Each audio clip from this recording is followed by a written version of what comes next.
Bismillahirrahmanirrahim. Assalamualaikum warahmatullahi wabarakatuh. Waalaikumsalam warahmatullahi wabarakatuh. Alhamdulillah wa syukurillah wa la hawla wa la quwata illa billahil aliyyil azim. Allahumma shalli ala sayyidina Muhammadin wa ala alihi wa sahbihi ajma'in. Amma ba'd. Alhamdulillah, kita bersyukur kembali kepada Allah Subhanahu wa taala yang senantiasa masih memberikan kita begitu banyak kenikmatan. Baik itu kenikmatan kesehatan, kesempatan, rezeki yang berlimpah, dan yang paling utama adalah kenikmatan iman dan Islam. Baik pemirsa dakwah Sultan yang dirahmati Allah Subhanahu wa taala, kembali lagi kita di program Islamic Digest yang insya Allah akan senantiasa menemani malam-malam kita sekalian, sehingga hanya mudah-mudahan malam-malam kita semuanya menjadi malam-malam yang penuh keberkahan. Dan alhamdulillah pada malam hari ini kita telah bersama pemateri kita, Ustadz Mirwan. Assalamualaikum Ustadz. Waalaikumsalam warahmatullahi wabarakatuh. Bagaimana kabarnya Ustadz? Khair, alhamdulillah. Alhamdulillah, Masya Allah. Nah, malam hari ini kita akan sama-sama mendengarkan pembahasan tentang korelasi antara Al-Quran dan kepemimpinan. Bagaimana sih sebenarnya korelasi antara Al-Quran dan juga kepemimpinan? Apakah Al-Quran ini ada tidak korelasinya dengan kepemimpinan? Karena selama ini, kalau kita bicara tentang kepemimpinan, sepertinya tidak ada korelasinya dengan Al-Quran, Ustaz. Nah, tentunya kenapa tema ini diangkat? Tentunya ada sesuatu yang sangat luar biasa. Dan untuk kita mengetahui bagaimana sebenarnya korelasi antara Al-Quran dan juga kepemimpinan, langsung saja kita sama-sama mendengarkan penjelasan dari Ustadz Mirwan kepada Ustadz. Silakan Ustadz. Baik, terima kasih. Bismillahirrahmanirrahim. Assalamualaikum warahmatullahi wabarakatuh. Waalaikumsalam warahmatullahi wabarakatuh. Alhamdulillahilladzi bini'matihi tatimmus shalihat. Alhamdulillahilladzi ja'ala syahra ramadana akramasy syuhur. Futihat fihi abwabul jannah wa ghulighat fihi abwabun nar. Jemaah pemirsa di rumah yang dimuliakan oleh Allah Subhanahu wa taala, segala puji tentunya hanya milik Allah Subhanahu wa taala. Lanjut salawat dan salam tak luput dan tak pernah lupa kita aturkan kepada Nabi Muhammad sallallahu alaihi wasallam. Baik, langsung saja. Ramadan ini kita kenal juga sebagai Syahrul Quran, yaitu bulan di mana diturunkan Al-Quran. Sebagaimana Allah Subhanahu wa taala abadikan firman-Nya dalam Quran surah Al-Baqarah ayat 185, kata Allah, A'udzubillahi minasyaitonirrajim, Syahrul Ramadan alladzi unzila fihi al-Quran hudan linnas wa bayyinatin minal huda wal furqan. Jadi Al-Quran ini diturunkan pada bulan suci Ramadan, yaitu sebagai hudan linnas, petunjuk bagi sekalian manusia, seluruh manusia, bukan hanya kepada kaum muslimin saja. Wa bayyinatin minal huda wal furqan, dan juga sebagai penjelasan-penjelasan, sebagai pembeda antara yang hak dan yang batil. Bulan suci Ramadan ini, karena dia dikenal sebagai salah satunya adalah bulan suci Al-Quran, bagaimana kita bisa menyaksikan antusias kaum muslimin ya, menyambut bulan suci Ramadan itu dengan berbagai aktivitas Al-Quran. Ada yang semakin giat dalam menghafal, kemudian ada yang semakin giat dalam membaca, yang mungkin kemarin-kemarin dibaca satu halaman satu hari. Ketika bulan Ramadan ini naik tingkat menjadi satu juz satu hari. Karena dia punya target untuk menyelesaikan khatam dalam satu bulan suci Ramadan itu. Masya Allah. Luar biasa antusiasnya masyarakat, khususnya kaum muslimin, belajar tahsin, belajar tajwid, dan lain sebagainya. Itu yang pertama. Namun pada faktanya, kalau kita melihat lebih jeli lagi, bahwasanya yang terjadi di tengah masyarakat kita itu tentang Al-Quran itu hanya kita bisa melihat sekedar aspek spiritualisme, ya, sekedar ibadah-ibadah mahdhah. Seperti itu. Ya, sekedar ya Al-Qur'an itu sekedar dibaca saja, sekedar dipelajari saja, sekedar kemudian dijadikan barang sakral di saat-saat tertentu saja. Nah, sedangkan kalau kita mau lebih jeli melihat nas-nas Al-Quran, dalil-dalil daripada Al-Quran maupun hadis, bahwa ternyata Al-Quran itu tujuan utama diturunkan yaitu tadi yang kita bacakan. Hudal linnas, sebagai petunjuk bagi manusia. Artinya apa? Manusia kalau mau hidupnya lurus, kalau mau dia selamat hidup di dunia, nanti ketika dia pulang di akhirat dia selamat di hadapan Allah, maka dia harus kemudian tertuntun hidupnya dengan Al-Quran. Itu yang pertama. Nah, bagaimana korelasi antara Al-Quran dan kekuasaan? Ternyata di dalam Al-Quran tidak hanya diperintahkan kita untuk membaca Al-Quran saja. Tidak hanya kita diperintahkan untuk mempelajari Al-Quran saja, tapi kemudian kita diperintahkan untuk kemudian mengamalkan Al-Quran secara totalitas, secara kemudian keseluruhan daripada Al-Quran itu sendiri. Salah satunya adalah perintah Allah Subhanahu wa taala dalam Quran surah Al-Baqarah ayat 208. Ya. Allah Subhanahu wa taala berfirman, "A'udzubillahi minasyaitonir rajim. Ya ayyuhalladzina amanu udkhulu fis-silmi kaffah wa la tattabi'u khutuwatis syaitan innahu lakum aduwwun mubin." Sungguh Allah Subhanahu wa taala itu menyeru kepada kita orang-orang yang mengaku beriman kepadanya. Wahai orang-orang yang beriman, masuklah kalian ke dalam Islam secara kafah, secara totalitas. Nah, kalau kita melihat Islam secara totalitas itu, ya, bahwa penunjukan totalitas itu adalah ketakwaan yang totalitas pula. Bukan hanya dalam segi aspek individu saja. Yang penting kita sudah sholat, yang penting kita sudah puasa, yang penting kita sudah zakat, haji, sudah selesai. Kita sudah merasa kita sudah melaksanakan perintah-perintah Allah dalam Al-Quran. Tapi ternyata perintah Allah dalam Al-Quran itu sangat banyak. Mencangkup urusan pribadi atau individu, kemudian mencangkup urusan kita bermuamalah di masyarakat, termasuk mencangkup urusan kita bernegara. Jadi antara Al-Quran dan kekuasaan itu tidak bisa dipisahkan. Tidak boleh kemudian terpisah, tidak boleh kemudian Al-Quran hanya dipakai untuk aktivitas individu-individu saja. Tidak boleh aktivitas aktivitas kita bersama Al-Quran itu kita batasi hanya sekadar membaca. Kemudian kalaupun kita sebagai seorang ulama, seorang ustadz, kita membatasi penyampaian kita hanya sekedar mengingatkan kaum muslimin itu tentang ibadah spiritual saja, tidak boleh. Karena itu perintah Allah itu mencangkup seluruh aspek kehidupan, termasuk tadi kekuasaan. Jadi sebenarnya antara Islam dan kekuasaan itu memang akan terpisah. Jadi tidak usah heran hari ini ternyata Al-Quran itu tidak kemudian diterapkan dalam aspek kepemimpinan atau bernegara. Karena Nabi SAW sudah mengabarkan, ya, ala inna rahal Islam da'iratun. Sesungguhnya Islam itu akan berputar. Ya.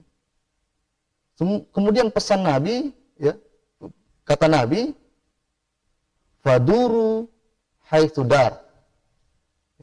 Kemudian Al-Quran itu akan kemudian ikut juga berputar. Kemudian apa pesan Nabi kepada kita? Nabi mengingatkan, Nabi Shallallahu Alaihi Wasallam mengingatkan, ya, ala inna al-kitaba wa sultana sayaftariqani. Sungguh bahwa Al-Quran dan kekuasaan itu akan terpisah menjadi dua. Dan pesan Nabi kepada kita orang-orang yang beriman, fala tufariqul kitab. Janganlah kalian berpisah dengan Al-Quran. Artinya apa? ketika Al-Quran tidak lagi diterapkan, ketika Al-Quran dicampakkan oleh pemimpin-pemimpin kita, tidak digunakan sebagai asas dalam berhukum, maka kita jangan berpisah daripada Al-Quran. Justru kita harus perjuangkan itu Al-Quran. Kita harus tetap berputar bersama Al-Quran. Mungkin seperti itu. Baik. Baik, Masya Allah ya. Pemirsa Dakwah Sulteng yang dirahmati Allah Subhanahu wa Ta'ala, sangat menarik pembahasan yang telah dijelaskan oleh Ustadz Mirwan, bagaimana korelasi antara Al-Quran dan juga kekuasaan. Cuman pertanyaan begini Ustadz, apa konsekuensinya ketika Al-Quran dan juga kekuasaan itu terpisah? Sebagaimana tadi telah dijelaskan oleh Ustadz bahwa Al-Quran dan juga kekuasaan itu kelak akan terpisah. Dan kita diminta untuk senantiasa bersama dengan Al-Quran dan memperjuangkan Al-Quran. Nah, konsekuensinya itu apa Ustadz? Ketika Al-Quran dan juga kekuasaan itu terpisah, sehingga kenapa kok kita itu diminta untuk memperjuangkan Al-Quran itu? Ya. Gitu, Ustadz. Baik, saya langsung jawab ini ya. Baik Ustadz. Nah, langsung saja. Baik, pertama saya awali dulu, memang kita diperintahkan untuk kemudian bersatu, ya kan? Wa'tasimu bihablillahi jami'a wa la tafarraqu. Ya, hablillah. Hablillah ini adalah tali agama Allah, ini adalah kalimat la ilaha illallah Muhammadur Rasulullah. Nah, kita diperintahkan untuk bersatu. Kemudian tidak mungkin kita itu bisa bersatu tanpa kekuasaan. Tapi sekarang kita melihat ternyata kekuasaan atau pemerintahan itu terpisah dengan agama, dengan Islam. Ya. Lebih rinci lagi kita membahas terpisah dengan Al-Quran. Apa konsekuensi ketika Al-Quran itu terpisah daripada agama? Nah, ternyata konsekuensinya sangat besar sekali. Salah satunya kalau kita merujuk kepada Al-Quran, dalam Quran surah Ar-Rum ayat 40 kata Allah, "Dhaharal fasadu fil barri wal bahri bima kasabat aydin nas liyudhiqahum ba'da allazi 'amilu la'allahum yarji'un." Ya. Kata Allah, telah nampak kerusakan di darat, kemudian di laut. Kenapa? Diakibatkan oleh tangan-tangan manusia. Nah, Imam Ali As-Sabuni dalam kitab tafsirnya Sofwatut Tafasir menjelaskan tangan-tangan manusia itu adalah bimaksiatin nas. Karena kemaksiatan-kemaksiatan yang dilakukan manusia. Jadi kerusakan yang nampak di darat maupun di lautan. Kemaksiatan itu apa? Dia meninggalkan apa yang diperintahkan oleh Allah Subhanahu wa taala dan melakukan apa yang dilarang oleh Allah Subhanahu wa taala. Allah katakan jangan berzina, wala taqrabuz zina. Ya kan? Tapi ternyata zina justru berkembang di mana-mana. Ya, banyak sekali fakta-fakta hari ini. Ya, di Pulau Jawa saja itu tahun kemarin itu ada datanya 15.000 pelajar, ya kan? Terkhusus pada bulan Januari kemarin 266. Bondo ya. Iya, di Ponorogo. Oh, Ponorogo. Ya. Itu mengajukan dispensasi nikah karena hamil di luar nikah. Ini kan kerusakan. Al-Quran katakan zina itu tidak boleh. Haram. Tapi kemudian kekuasaan hari ini tidak mengharamkan.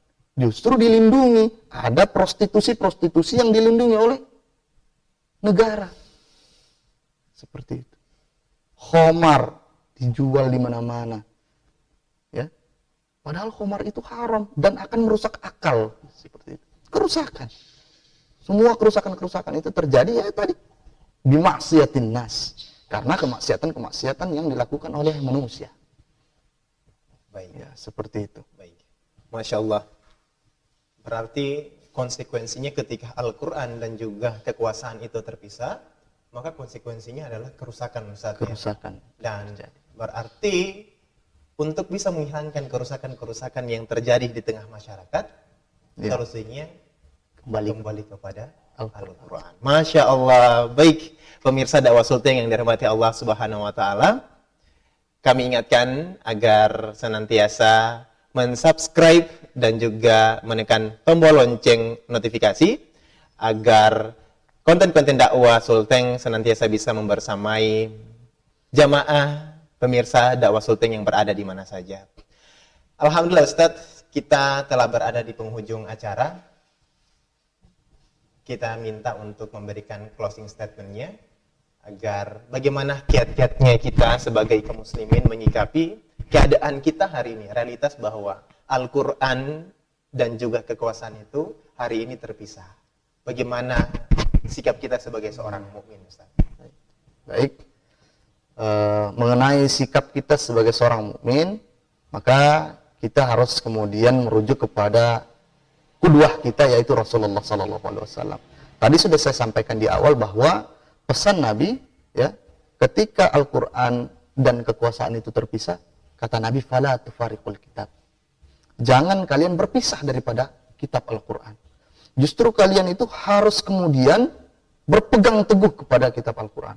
Meskipun memang pada zaman ini, ya, kalau kita mengatakan ini adalah zaman mulkan jabariyatan. Ya, dalam 5 fase kehidupan manusia yang dijelaskan oleh Nabi, kita sekarang kata para ulama mu'tabar, kita berada di fase keempat, yaitu mulkan jabariyatan atau kepemimpinan yang diktator, yang memaksakan kehendak mereka. Mereka tidak mau menerapkan Al-Quran, justru mereka menggunakan hawa nafsunya untuk memimpin masyarakat. Nah, justru di zaman ini, kita tidak boleh kemudian terperdaya. Kita tidak boleh menjadikan fakta sebagai sumber hukum. Artinya bagaimana fakta sebagai sumber hukum? Artinya kita sudah berpasrah, kan faktanya sudah seperti ini, kita ikut saja. Tidak boleh. Mental seorang mukmin itu adalah berjuang, memperjuangkan kemudian apa hukum-hukum Allah yang kemudian belum diterapkan, memperjuangkan hukum-hukum Allah yang belum diterapkan. Ya, semua butuh perjuangan, dan itu yang akan dihisap kemudian di hadapan Allah Subhanahu Wa Taala kelak di akhirat nanti. Maka sekali lagi, fala tufariqul kitab. Maka jangan kita berpisah kemudian daripada Al-Quran, karena konsekuensinya itu berat loh. Konsekuensinya berat, sangat-sangat berat. Bahkan dalam Quran surah An-Nisa ayat 65, Allah sampai tidak mengakui keimanan orang-orang yang kemudian tidak mau berhukum dengan Al-Quran. Sangat-sangat berat. Maka sekali lagi, kita kemudian berpegang teguh dengan Al-Quran, meskipun kata Nabi di akhir zaman itu, ya kita ini diibaratkan seperti menggenggam bara api. Itulah konsekuensinya. Tapi insya Allah dengan kemudian kita komitmen dan kemudian kita konsisten dengan keyakinan bahwa kemudian Islam itu insya Allah akan kembali dimenangkan nanti oleh Allah Subhanahu Wa Taala, maka kita berpegang teguh dan insya Allah kita kemudian yakin dengan janji-janji itu. Kemudian nanti kita kembali di hadapan Allah dengan keadaan yang bahagia insya Allah. Masya Allah. Baik, pemirsa Dakwah Sultan dan rahmat Allah Subhanahu Wa Taala. Saya sudah mau mengakhirkan sebenarnya, tapi saya tergelitik sedikit lagi, Ustaz. Tadi Ustaz mengatakan bahwa konsekuensi kepada kita sebagai seorang mukmin untuk menyikapi bahwa hari ini realitasnya Al-Quran itu terpisah dengan kekuasaan, maka kita harus berjuang, Ustaz. Iya. Nah, bentuk perjuangan kita sebagai mukmin untuk menyikapi fakta tersebut itu bagaimana, Ustaz? Karena hari ini ada bentuk-bentuk perjuangan yang dilakukan oleh saudara-saudara kita. Iya. Tapi perspektif Ustaz kira-kira bentuk perjuangan yang hakiki itu seperti apa? Ya. Baik. Sekali lagi bahwa apapun aktivitas kita sebagai orang beriman, kita tidak boleh kemudian mengambil contoh-contoh daripada di luar Islam. Terkhusus contoh di luar daripada yang dicontohkan Rasulullah SAW. Rasulullah SAW adalah sebagai uswatun hasanah kita, sebagai qudwah hasanah kita. Maka wajib kita menjadikan Rasulullah itu sebagai tokoh contoh yang utama bagi kehidupan kita. Seluruh aspek kehidupan kita. Maka tidak lain ketika ingin kemudian kita bangkit kembali, Islam ini memimpin dunia, kemudian bagaimana cara yang harus kita tempuh, perjuangan seperti apa? Ya kita melihat bagaimana kemudian Rasulullah SAW atau metode yang dilakukan oleh Rasulullah SAW dalam kemudian berjuang untuk menegakkan Islam. Nah, jadi kalau kita teliti, ternyata ada 3 ya, metode yang dilakukan oleh Rasulullah SAW. Ya. Yang pertama itu adalah marhalah atau taskif atau tahapan pembinaan. Bagaimana kemudian Rasulullah Shallallahu Alaihi Wasallam itu membina para sahabat, ya, membina para sahabat, yaitu yang pertama itu ya di Darul Arqam bin Abi Arqam. Ya. Rasulullah membina para sahabat, bukan sekedar mengajar, tapi dibina dengan Islam, dikuatkan akidahnya, dikuatkan mentalnya, ya kan? Setelah itu para sahabat ini kemudian disuruh berdakwah. Disuruh sampaikan Islam kepada saudara-saudara yang lain. Seperti itu. Itu yang pertama. Yang kedua adalah marhalah tafa'ul ma'al ummah. Interaksi dengan umat. Yaitu tadi setelah kemudian sahabat dibina oleh Rasulullah Sallallahu Alaihi Wasallam, kemudian para sahabat disuruh keluar, disuruh berdakwah. Nah, ini metode-metode yang dilakukan oleh Rasulullah. Berdakwah, kamu dakwah sana sini, ya, sampaikan Islam kepada orang-orang yang belum paham dengan Islam. Seperti itu. Yang ketiga adalah istiqlamul hukmi, atau kemudian penerapan hukum Islam. Ketika Islam sudah kemudian menyebar, orang-orang sudah sadar terhadap Islam, maka tidak ada lain, pasti umat itu akan merindukan, ya, kepemimpinan Islam. Maka insya Allah akan memberikan hadiah itu, yaitu kemenangan Islam. Tapi sekali lagi bahwa metode perjuangan yang harus kita contoh itu hanyalah metode perjuangan Rasul seperti tadi. Jadi kita harus juga sebagai kaum muslimin, ya, kalau kita belum bisa membina, maka kita harus sadar diri bahwa saya harus dibina dulu, bahwa saya harus mencari orang yang bisa membina saya, seperti itu. Kita sudah sadar bahwa Islam ini terpisah dari kekuasaan dan kita harus perjuangkan. Tapi bingung bagaimana untuk memperjuangkan. Maka kita harus cari pembinaan-pembinaan itu. Setelah kemudian kita bisa, ya, baru kemudian kita bisa juga membina yang lain. Kalau belum bisa, ya kita dakwah sesuai kemudian kemampuan kita. Seperti itu.